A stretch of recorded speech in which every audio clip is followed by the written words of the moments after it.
Apa bahan bakunya? Apa bahan baku yang terbaik untuk perut kita ini, Ibu sekalian? Bahan baku paling baik adalah asam amino. Di mana kita bisa dapatkan asam amino yang terbaik? Asam amino yang terbaik kita bisa dapatkan dari madu. Madu itu isinya asam amino sebenarnya. Yang pertama itu sebabnya kata Nabi, kata Allah dalam Al-Quran, fihi shifa'ul linnas. Dalam madu itu terdapat kesembuhan. Jadi orang minum madu tuh, saya mencoba membahasakan sebenarnya bukan perbaikan gizi, tapi perbaikan gen. Karena gen kita itu kan bahan bakunya asam amino. Ya, bahan bakunya asam amino. Ya, jadi itu yang pertama. Yang kedua apa asam amino yang terbaik? Kurma. Kurma itu isinya asam amino. Ya. Dan asam amino lagi-lagi saya sampaikan dia bahan baku pembuat atau mungkin bahan struktur gen itu asam amino. Ya. Dan yang terakhir apa? Yang terakhir itu. Jadi kalau kita mentadaburi ayat-ayat Allah itu sebenarnya ada banyak hal yang menarik Bapak sekalian. Saya waktu lihat ada satu produk ciptaan Allah asam amino isinya, saya lihat ini produk kok canggih banget gitu kan, dilindungi, di cover gitu kan. Ada serabutnya di luar, ada cangkangnya, di dalamnya ada air, kan air kelapa kan. Semakin dia berharga, semakin dia mengandung kandungan yang banyak, saya mencoba menganalisa gitu kan, maka semakin baik isinya gitu kan. Semakin susah dibuka, semakin baik. Kelapa kan susah dibuka, sama kayak durian kan.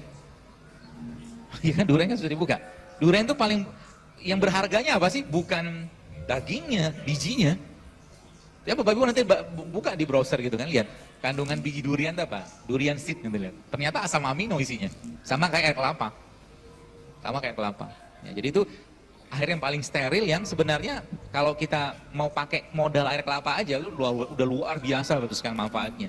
Bahkan kalau Bapak Ibu nyobain ya, pernah guru saya cerita gitu kan, jadi kalau racun cair gitu dimasukkan ke dalam kelapa itu gumpal ya. Kuatnya kemampuan koagulasi atau mengisolir air kelapa itu ketika masuk racun di sana. Ya, airnya aja. Ya, itu salah satu sumber asam amino yang sangat luar biasa. Ya, seperti itu. Di asam amino tuh, nah, asam amino kan ada modu, ada kurma, dan semua jenis produknya lebah sebenarnya. Tuh. Kemudian yang selanjutnya apa? Yang selanjutnya yang saya sampaikan tadi, modal rempah sama rimpang tadi, modal rempah sama rimpang. Ya. Kunyit, jahe, ya, ketumbar, ya, atau kayu manis, ya. Itulah modal kita. Jadi tiap hari Ibu sekalian, kalau seandainya nih kita mengasup itu, akan banyak terjadi perubahan kesehatan. Kemarin waktu saya ke Padang, saya bilang, sayang orang Padang ini jarang minum air kelapa. Kalau di Padang itu kan penuh dengan air kelapa, penuh dengan pohon kelapa gitu kan. Sebagaimana pabrik semen di sana sudah disiapkan Allah batu kapurnya, bukit batu kapur, ada juga bukit tanah liat untuk bikin semen. Sama juga dengan kebutuhan manusianya sebenarnya. Kita lihat sepanjang pesisir Padang Pariaman atau Padang Panjang itu kan itu semua itu kan pohon kelapa semua. Kalau seandainya dibikin gerakan warga Sumbar minum air kelapa sehari 1 atau seminggu 2-3 kali aja akan banyak tensi yang turun sebenarnya insya Allah. Asal jangan pakai sirup air kelapanya. Jadi air kelapanya ya diminum aja langsung kayak begitu, entah Anda kasih madu atau mungkin dikasih kurma di blender gitu kan, bisa banyak ya. Apa yang terjadi? Dia akan repair, dia akan perbaiki semua tuh yang tadi konslet tadi akan diperbaiki sama dia insya Allah seperti itu. Jadi simple asal apa? Asal kita komit tuh sekalian. Cheating boleh nggak? Boleh. Ya. Boleh. Kalau cheating tiap hari bukan cheating, namanya doyan. Cheating tiap hari namanya doyan gitu kan, bukan cheating lagi gitu kan. Ya. Meskipun kadang-kadang beberapa yang saya temukan teman-teman gitu kan, ketika mereka ya sudah biasa pola hidup sehat ya seperti itu, ternyata ibadah lebih gampang, lebih mudah, gampang nangis, itu efek ke sana coba. Terutama kalau Anda mulai, kalau pengen mata itu lebih gampang menangis karena Allah banyakin buah sama sayur. Secara ciptaan Allah kan begitu. Coba lihat, lebih banyak mana hewan sama tumbuhan di muka bumi? Lebih banyak tumbuhan. Ya, maka makalah tumbuhan lebih banyak. Memang secara kalau kita bahas kalau mungkin secara komponen manusianya memang living food itu adanya pada sayur atau buah-buahan atau tumbuhan. Living food itu. Karena mereka yang mendapatkan sinar matahari. Ya. Semakin tidak banyak pengolahan, semakin berenergi. Mungkin yang kemarin sempat baca tulisan saya tentang listrik gitu loh. Jadi kan pohon gitu kan, tumbuh itu kan mereka menggrounding sinyal dari elektron dari partikel listrik dari langit itu untuk di-grounding masuk ke tanah kan gitu kan sebenarnya. Jadi mereka punya listriknya. Listriknya itu mereka nggak bisa didapatkan dari hewan-hewan atau mungkin makhluk hidup gitu kan. Mereka yang punya kemampuan itu untuk menyerap tadi. Ya, seperti itu. Jadi semakin banyak Allah contoh mungkin di Indonesia nggak banyak anggur.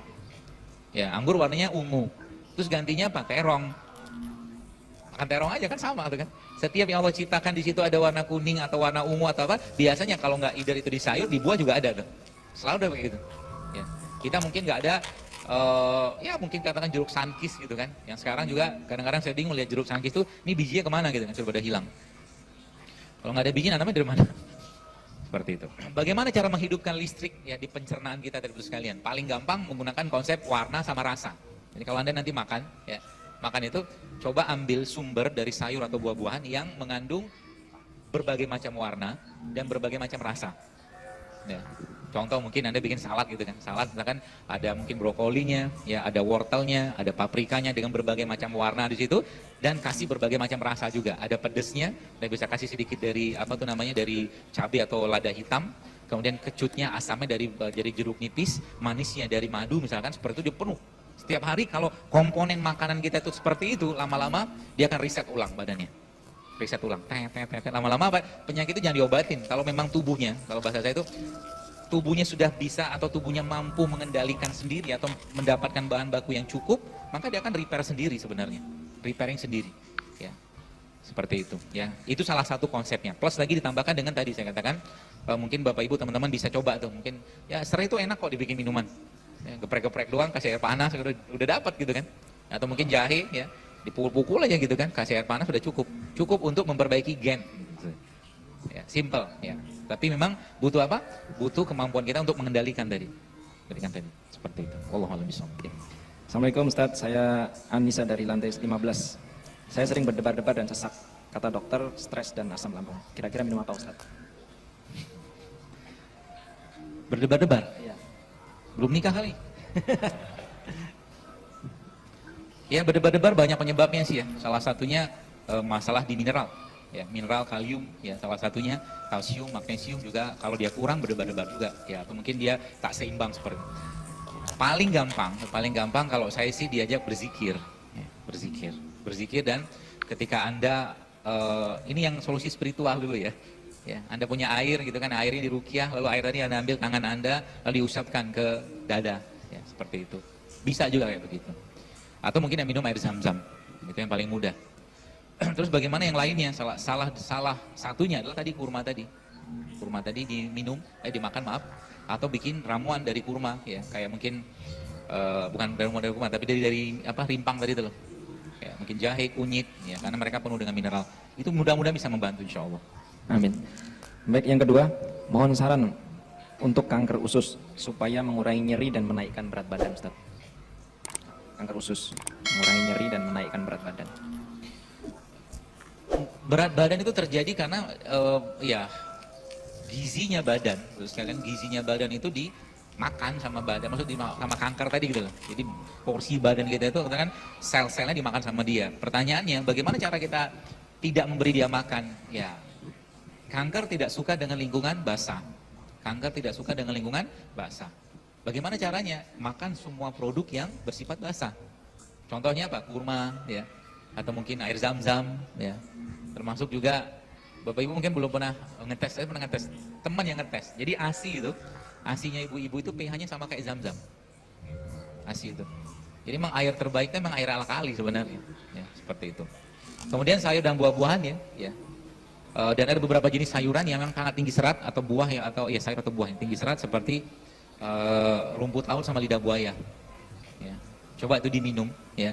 Nanti dibikin wedang atau dibikin minuman aja, rumput laut sama lidah buaya dimakan. Sesering mungkin dimakan, itu insya Allah akan membantu banget. Terus kalau untuk kankernya gimana? Nah, untuk kankernya ada dua tumbuhan yang bisa Anda pakai, namanya kunyit sama meniran. Meniran apa nanti di browsing aja. Untuk dua tumbuhan tadi insya Allah membantu untuk menyembuhkan, bukan menyembuhkan tapi mengobati kanker lah, Mengobati. Bisa direbus atau dimakan itu saja. Untuk tidak hilang selama 1 minggu, apakah ada buah-buahan atau makanan yang baik? Tergantung batuknya. Kalau batuknya batuk kering gitu ya cukup jeruk nipis sama madu. Ya, tapi kalau batuknya berdahak mungkin butuh herbal-herbal yang hangat kayak jahe ya, atau mungkin cengkeh, kapulaga gitu. Tergantung batuknya. Sama bunga lawang gitu Ustaz ya? Itu juga bisa.